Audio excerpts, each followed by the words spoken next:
नई बात नहीं होगी बॉलीवुड के लिए या महेश भट्ट जी के लिए। वो मैं कहूँगी वो एक अय्याश बुड्ढा है जिसको ये चीज़ें चाहिए होती हैं। उसको एक कहते हैं ना फिल्म में तड़का चाहिए होता है, तो वो तड़के को गलत वे में ले सकता है या सही वे में ले सकता है, ये हमारी जनता पे डिपेंड करता है। ठीक है, तो ये एक तड़का के रूप में अगर वो देखें तो उनकी सोच है कि आप ड्रग्स दिला के या नशा करा के बॉलीवुड की अभिनेत्रियों से क्या क्या आप करा सकते हैं। ठीक है, ये सोच एक इतनी ज़्यादा मॉडर्न हो चुकी है हमारे बॉलीवुड के अभिनेताओं के लिए, डायरेक्टर्स के लिए, निर्माताओं के लिए, कि वो ये भूल गए हमारे देश की संस्कृति क्या है, हमारे देश का कल्चर क्या है, हमारे उनको क्या बॉलीवुड में दिखाना चाहिए, क्या मूवीज़ में दिखाना चाहिए। अगर एक अभिनेत्री या हीरोइन मैं कहूँ कि वो अगर कंफर्टेबल नहीं है तो आप उसको ड्रग्स दे के आप उसको एक तरह से शोषण ही कर रहे हैं। आप एक तरह से उसको नशे की दवाइयाँ दे के आप उससे ऐसे सीन नहीं करा सकते हैं कि आप उस पर जबरदस्ती थोपें कि आपको यही सीन देना है या आपको न्यूड ही होना है या आपको सेक्सी सीन ही देने हैं। उससे ज़रूरी नहीं है कि इन्हीं सब से चीज़ों से जो फिल्म है वही सुपर डुपर हिट जाए या 100 करोड़ 200 करोड़ कमाए। हमारे अगर देश की संस्कृति अगर आप दिखाएं, या बहुत सारे ऐसे सीरियल्स हैं, बहुत सारे ऐसे चीज़ें हैं जिनसे हमारे देश की जनता इंप्रेस भी हो सकती है। अगर आप हमारे देश का कल्चर ही दिखाएंगे तो ज़रूरी नहीं है न्यूडिटी अगर आप फैलाएंगे तो उससे हमारे देश की जनता इंप्रेस होगी। तो आप महेश भट्ट जी, आप अपनी अय्याश बुद्धि को, अय्याश बुढ़े पने को प्लीज़ अब तो अपन जाहिर ना करें, क्योंकि बहुत हो चुका आपका और बहुत देख लिया इंडिया ने आपको, और हम अब नहीं हैं आपको देखना चाहते। हमारे देश की जनता में अब इतना सेंस आ चुका है कि अब क्या हमें देखना है और क्या आपको दिखाना है वो आपको बदलना होगा। मैम, महेश भट्ट जो हैं अब उनकी सिस्टर कुमकुम ने लवीना के ऊपर एफआईआर किया है और केस दर्ज किया है और उन्होंने कहा है कि लवीना जो है जबरन वसूली के लिए और चरित्र खराब करने के लिए इस तरह से बयानबाजी कर रही है। इसको किस तरीके से देखेंगे आप? देखिए, पहली बात तो अगर किसी पे भी कोई आरोप लगाया जाता है, सबसे फर्स्ट ऑफ ऑल तो महेश भट्ट पे जो आरोप लगाया जा रहा है, इवन किसी और पे भी आरोप लगाया जो बॉलीवुड से कनेक्टेड है, ये कोई झूठा आरोप नहीं है। अगर झूठा होता तो मी टू जैसे स्लोगन या मी टू जैसा कहते हैं एक मुहिम नहीं चलती, या फिर कोई भी मूवी को आने से पहले 90% लड़कियों को सबसे पहले न्यूड सीन देने होते हैं, सबसे पहले सेक्सी सीन देने होते हैं, जिसकी मूवी में एक नीड नहीं होती। क्यों मूवी में सेक्सी सीन दिए जाते हैं, क्यों मूवी में आइटम सॉन्ग दिए जाते हैं? जस्ट चलाने के लिए, जस्ट उसमें तड़का लगाने के लिए।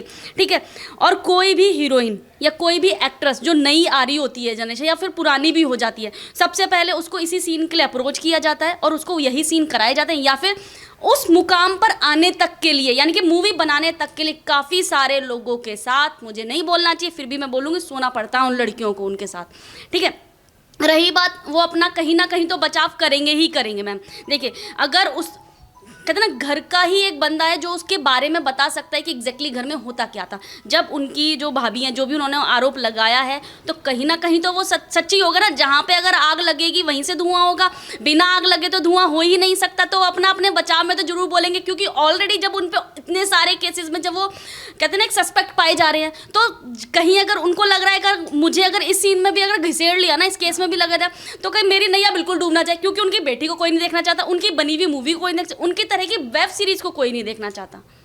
मैम, लवीना जो है शुरुआत से सुशांत सिंह के केस में बोलती आई और अब लवीना ने ये भी कहा है कि जो महेश भट्ट हैं वो डॉन है और बॉलीवुड जो है उनके हिसाब से चलता है, पत्ता उनकी मर्जी के बिना बॉलीवुड में नहीं हिल सकता। इसको किस तरीके से देखेंगे आप? मैम, मैं कहूँगी कि बॉलीवुड में महेश भट्ट कोई डॉन नहीं है। पहली बात, वो एक अय्याश बुड्ढा, तो मैं उसको बोल सकती हूँ, वो डॉन की छवि, ना तो डॉन की इमेज है उसके अंदर, ना डॉन की वो छवि रखता है। वो जो अगर उसको डॉन बोल भी रही है तो वो एक कहते हैं ना बैक सपोर्ट जो होता है हमारा, चाहे वो हम दाऊद का ले लें, चाहे वो महाराष्ट्र पुलिस का ले लें, चाहे महाराष्ट्र सरकार का ले लें, ठीक है, वो उनका सपोर्ट हो सकता है, लेकिन वो डॉन वॉन कहीं के नहीं है।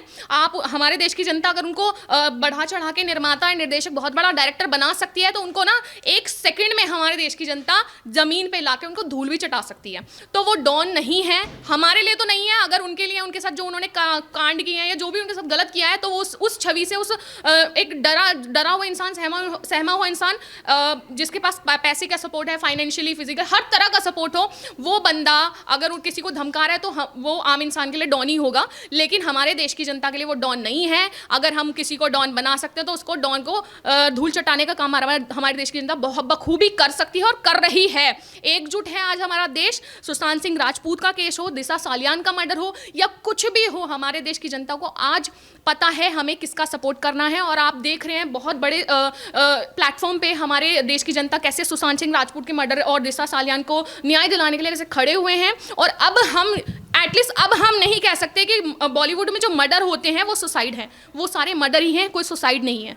मैम लवीना ने ये भी कहा कि जिस तरह से महेश भट्ट है उनके कनेक्शन पूरी तरह जो उनका पुरजोर जोर है वो सरकार पर भी उतना ही है, महाराष्ट्र सरकार पर। और वहीं नारायण राणे का भी इसी बीच बयान आता है कि सुशांत सिंह की मर्डर वाली रात को मंत्रिमंडल से, महाराष्ट्र मंत्रिमंडल से कोई मौजूद था। यानी कि साफ साफ इन बातों से जाहिर होता है कि महाराष्ट्र सरकार बॉलीवुड और सुशांत सिंह के मर्डर में ज़रूर कोई ना कोई कनेक्शन है। बिल्कुल कनेक्शन तो मैम स्टार्टिंग से देखने को मिल रहा है कि महाराष्ट्र पुलिस हो गई, महाराष्ट्र सरकार हो गई, और ये करण जौहर, सलमान खान, ये महेश भट्ट, ये सब तिगड़मबाजी है। इनको फंडिंग मिलती है दाऊद इब्राहिम से, वहाँ से पाकिस्तान से, दुबई से, बड़ी बड़ी ये जो मोमडन्स, ये जो अपने नाम पे फिल्म बनाते हैं, हिंदुओं को बदनाम कर रहे हैं, धार्मिक जो दंगे फैलाती हैं जो मूवियाँ, और जो अपने आप को, अपने धर्म को बढ़ा चढ़ा के दिखाना चाहते हैं, तो उस तरह की ये मूवी बनाते हैं जो कि जो सलमान खान की अगर कोई मैं कहूँगी ना कुछ थर्ड क्लास मूवी भी होगी ना, वो भी 200 करोड़ पार जाती है। क्यों जाती है? क्योंकि उसको फंडिंग उस तरह की मिलती है, उनको डायरेक्शन ऐसा मिलता है कि सलमान खान है तो भैया हम तो देखने ही जाएंगे। क्यों देखने जाएंगे भाई? आज हमारे देश की जनता को पता है, शायद चाहे सलमान खान चाहे वो अक्षय कुमार हो, हमारे देश की जनता ना तो थिएटर में उनकी मूवी देखना चाहेगी, ना कभी जाएगी, क्योंकि अब हमें अच्छा और बुरा बहुत अच्छे से पता है। और रही बात महेश भट्ट की, या अगर मैं कहूँ उद्धव ठाकरे जी की, तो उद्धव ठाकरे की जो असलियत है वो बहुत ही जल्दी और बहुत ही अच्छी तरह हमारे देश की जनता के सामने आ चुकी है कि वो किस तरह के इंसान है, उनका बेटा किस तरह का इंसान है। या जो नारायण जी ने वो जो बयान दिया है अपना कि उस रात सुशांत सिंह के मर्डर केस में बहुत बड़ा नेता हो सकता है, नहीं हो सकता नहीं था, वहाँ था, और वो हमारे पूरे देश की जनता जानती है वो कौन था और कैसे था, क्या कर रहा था वहाँ। या दिशा सालियान का मर्डर हो, उस रात जो पार्टी हुई थी वहाँ पे कौन था, क्या था, या दिशा सालियान जी का मर्डर कैसे हुआ, किस सिचुएशन में, किस कंडीशन में हो, बहुत अच्छे से हमारे देश की जनता जानती है। बस मैं इस मीडिया के माध्यम से मैं किसी का नाम नहीं लेना चाहती हूँ, क्योंकि हमारे देश को पता है कि कैसे हुआ था, क्या हुआ था, बहुत अच्छी चीज़ें क्लियर हैं। कंगना के खिलाफ बीएमसी ने 82 लाख रुपए खर्च की हैं। अगर 82 लाख का हम बजट जोड़े, कुछ ही लाख अगर जोड़े तो 1 करोड़ हो जाते हैं। अगर वही 1 करोड़ रुपए अगर हम राष्ट्र के या स्टेट के उसमें लगाएं, डेवलपमेंट में लगाएं, तो जनता का कितना भला हो सकता है। आप इसको किस तरीके से देखेंगे? बिल्कुल मैम, मैं ये भी कहना चाहूँगी कि जो कंगना रनौत जी का घर तोड़ने के लिए इन्होंने 80 लाख रुपए वेस्ट किए हैं, तो दाऊद इब्राहिम की जी जो उनकी वहाँ पे घर बना हुआ है वो बहुत पुराना है, और वो ऐसी जगह पे है जहाँ पे अगर वो गिरता है घर तो वो बहुत ज़्यादा लोगों को हार्म करेगा, और बहुत ज़्यादा कह सकती हूँ मुंबई की जो जनता है उसमें बहुत सारे लोग उसकी चपेट में आ सकते हैं अगर वो गिरता है तो क्या 80 लाख रुपए में से क्या 10-20 लाख रुपए अगर आप थोड़े भी खर्च करते उद्धव ठाकरे जी, तो दाऊद इब्राहिम जी का वो जो घर है ना, वो गिरने वाला है, गिरने की कंडीशन में, और जिसके हाई कोर्ट ने ऑर्डर भी बहुत बार दे चुके हैं कि ये प्रॉपर्टी इलीगल है, इसको गिर जाना चाहिए। जिस दाऊद इब्राहिम ने हमारे देश में दंगे फैलाए, हमारे देश में आतंकवाद फैलाया, और सबसे ज़्यादा आतंकवाद अगर उसने फैलाने में जिसका हाथ रहा है वो दाऊद है। और पाकिस्तान से जितना हमारा जो पाकिस्तान से हमारा जो झगड़ा है उसको बढ़ाने चढ़ाने में उनका सबसे बड़ा हाथ है। हमारे देश में आतंकवाद के जो आतंकवादी आते हैं उनके थ्रू आए जाते हैं, फंडिंग आती है उनके थ्रू आई जाती है, तो उस पर कार्रवाई ना करके आपने उस हीरोइन जो अपने सपोर्ट पे, अपने दम पे वो लड़की आगे बढ़ी, खड़ी हुई, हीरोइन बनी, टॉप में गई, उसने अच्छी अच्छी फिल्में दी। मैं ये नहीं बोलूँगी फिल्में न्यूडिटी की दी, उसने एक कहते हैं ना लेसन दिया, झांसी की रानी जैसी जो लोगों को दिखानी चाहिए, राष्ट्रवाद के हित में उसने फिल्में बनाई हैं, जो हमारे जो आने वाली जनरेशन है उससे कुछ सीखेगी कि रानी लक्ष्मीबाई कौन थी, उनको पता तो चलेगा एटलीस्ट मूवी देख के, क्योंकि हमारे देश के बच्चे मोबाइल और टीवी देखना चाहते हैं, तो एटलीस्ट ये समझदारी वाली चीज़ें उसने बनाई। फिर भी आपने उसका घर तोड़ा, और उस घर को तोड़ने में इतना पैसा आपने वेस्ट किया, जो कि आप एक गरीब जनता, वहाँ की जो मैं कहूँगी जो चौल में रहने वाले लोग थे, अगर आप उनको तोड़ के दोबारा बना देते, या जो रोडें वहाँ पे ख़राब हैं, जो वहाँ पे चक्का जाम हो जाता है, जहाँ पे पानियाँ भर जाते हैं, जो लोगों को दिक्कत आती है, उसमें लगाते तो ज़्यादा बेहतर होता। लेकिन आपको ये चीज़ समझ तो आती नहीं है, क्योंकि आपने तो अपने मुंबई में बॉलीवुड के जो गैंग माफिया आपने बनाया हुआ है, उसमें आतंकवाद, आपने टेररिज्म ही फैलाना है, आपने गंद ही फैलाना है, क्योंकि आप एक गंद हो बहुत बड़े। तो आप ना एक सरकार, आप सोचते हो ना सत्ता आप आज आपके हाथ में है, ये चेयर आपके हाथ में है, तो उद्धव ठाकरे जी मेरा आपको ये सलाह है कि आज सत्ता आपकी है, कल को नहीं भी हो सकती है, कल को इस सत्ता पे, इस चेयर पे आप ना हो के कोई और भी हो सकता है, ये बहुत जल्दी होगा। मैम क्या यही रीज़न हो सकता है कि जिस तरह से जो टुकड़े टुकड़े गैंग है, अगर देश के विरोध में बात करनी हो तो ये लोग अक्सर निकल आते हैं बॉलीवुड के, चाहे वो अवार्ड वापसी गैंग हो, टुकड़े टुकड़े गैंग हो, जेएनयू में जाना हो, प्रदर्शन में समर्थन करना हो, ये लोग तुरंत वापस आ जाते हैं और ट्विटर पर अपना अलग ही प्रोपोगेंडा फैलाते हैं। लेकिन जहाँ सुशांत सिंह के जस्टिस की मांग है, ये लोग चुप रह जाते हैं। मैम बिल्कुल आपने ठीक कहा, टुकड़े टुकड़े गैंग हो, कैंडल मार्च गैंग हो, तख्ती गैंग हो, कोई भी गैंग हो, इन लोगों ने अपना एक ना प्रोपेगेंडा बना रखा है कि भाई हम इनके साथ हैं। अगर हमारे बंदे कुछ भी गलत करते हैं तब भी हम इनके साथ हैं, सही करते तब भी उनके साथ हैं। मैं आपके चैनल के माध्यम से यही बोलना चाहूँगी इन तमाम गैंगों को, या इन तमाम गैंगों के साथ जो लोग जुड़े हुए हैं, भाई सबसे पहले आप एक देश में रहते हो, अपने देश के बारे में सोचो जहाँ से उन गैंगों को फंडिंग हो रही है, चाहे वो पाकिस्तान हो, चाहे वो कहते हैं चाइना हो, या कोई भी अदर कंट्री हो, या फिर कोई आतंकवाद हो। ठीक है, सबसे पहले चाहे हम हिंदू हो या मुस्लिम हो, सबसे पहले हम देश के नागरिक हैं, हमें देश के लिए सब सोचना चाहिए।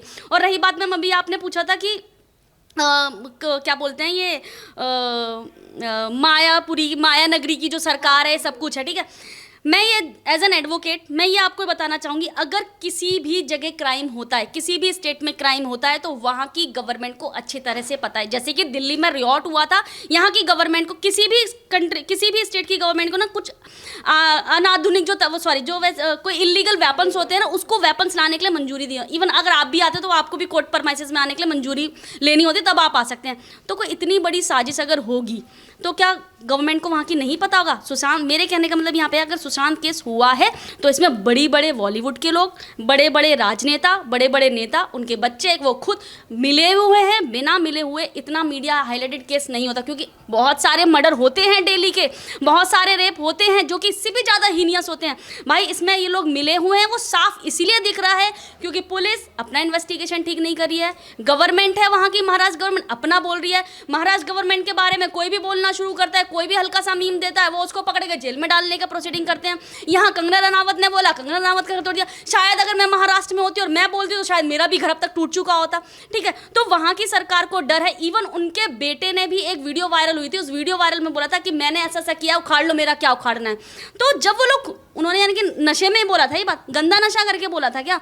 भाई अगर आपको जनता देख रही हो और आप किसी बड़े नेता के बेटे हो या किसी बड़े स्टेज पे बैठे हो, तो आपको इस तरह की स्टेटमेंट देने का अधिकार नहीं है। और रही बात यहाँ पे गैंग की, तो भाई गैंग, आप देश में रहते हो, आपको पूरी दुनिया देखती है, पूरा देश देखता है, पूरा केवल महाराष्ट्र नहीं देखता, हमारे देश में जितने भी स्टेट है सब देखते हैं। तो आपको एक लेसन होना चाहिए। ये नहीं कि स्वरा भास्कर आ गई लंबे लंबे दांत निकाल के और कहते हैं शाहीन बाग में आ खड़े हो गई जी, हम तो कागज नहीं दिखाएंगे, कागज नहीं दिखाएंगे। क्या तुम एक सुशांत सिंह के ऊपर तख्ती नहीं लेके खड़े हो सकते? क्या तुम सुशांत सिंह, इवन तुम झूठ का ही बोल दो जस्ट मीडिया में, जिससे कि तुम्हारी जो मूवियों का जो बहिष्कार हो रहा है, तुम्हारी सीरीज का बहिष्कार हो रहा है, उसको तो लोग देख लें। भाई तुम यहाँ पे डबल फेस बना के देख लो, कम से कम एक सिंपैथी तो गेन कर लो। तुम उस लायक भी नहीं रहे क्या? अब इन पर शर्म आती है कि हमारे देश में रहते हैं, इन पर शर्म आती है जो बाहर से आके भी बस जाते हैं, हमारे देश की नागरिकता लेते हैं, फिर हमारे देश के बारे में बोलते हैं। इन्हें शर्म, अगर इनको जिस भी कंट्री से प्यार है, जिस भी स्टेट से प्यार है, वहाँ पे जाके रहो। अगर तुम्हें ऐसी हरकतें करनी है, कहते हैं ना, जब अगर घर का, हमारे अगर शरीर का कोई भी खराब होता है, शरीर में कोई भी जगह कोड़ होता है, उसे काट के निकाल देना चाहिए। इस तरह के लोग कोड़ हैं हमारे राष्ट्र के लिए, हमारे देश के लिए, मेरी स्टेट के लिए कोड़ हैं, उनको निकाल के बाहर फेंक देना चाहिए, लायक नहीं है।